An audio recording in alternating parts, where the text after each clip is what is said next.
Our next author is Stephen Copeland, who authored An Authentic Journey, Where the Colors Blend, An Authentic Journey Through Spiritual Doubt and Despair, and a Beautiful Arrival at Hope. It shares an authentic journey through spiritual doubt, deconstruction, and depression, and a beautiful arrival at hope. How are you doing today? I'm great, thank you. Thank you. Why were you inspired to write this book? Yeah, so about 7 years ago, an old mentor, he invited me to a softball tournament in Roanoke, Virginia. And there were about 40, 50 church softball teams there. And he said, there's some cool stories here, maybe you should write a book about it. Kind of weird. Well, I went, I interviewed a lot of people there. I interviewed some of the missionaries who the tournament benefits, and I was hooked. So over about 6 years, this became an annual retreat for me, where I would go to this tournament and I would wrestle with my own doubts, with my own just kind of things I was going through spiritually, heartbreak, rejection, just trying to find my way in the world through my 20s. And I found as a journalist telling these stories were meeting me where I was at. And so I wrote this book, kind of a combination of my own spiritual journey and the stories that I gathered about Paraguay. Wonderful. And what makes your book relevant to culture today? So the interesting thing about our culture today is that everyone gets along great. Mm-hmm. There's like no anger at all. Everyone just, no, that's not the case.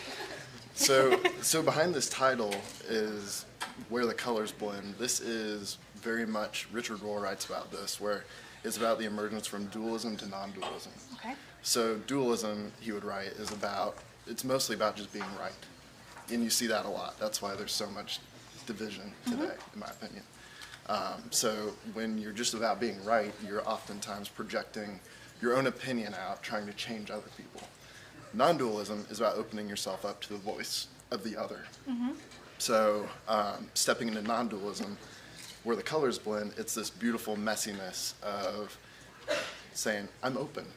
You know, for me in my own spiritual journey, the key to my own salvation and awakening seemed to be in the person and the people who are most different than me. It's really well said, really well said. In your book, what is the main shift that takes place in your spirituality? Yeah, so the main spiritual shift, with my Christian background, somehow I think combined with a lot of doctrine and my personality, there was this idea that I was just a sinner. That the very core of who I am was just this horrible person who was basically hopeless, you know.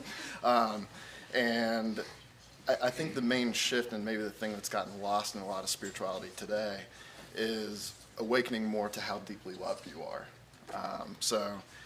Once I started to understand that at the core of who I am is belovedness, not brokenness, not sinner, that allows this kind of light to permeate through.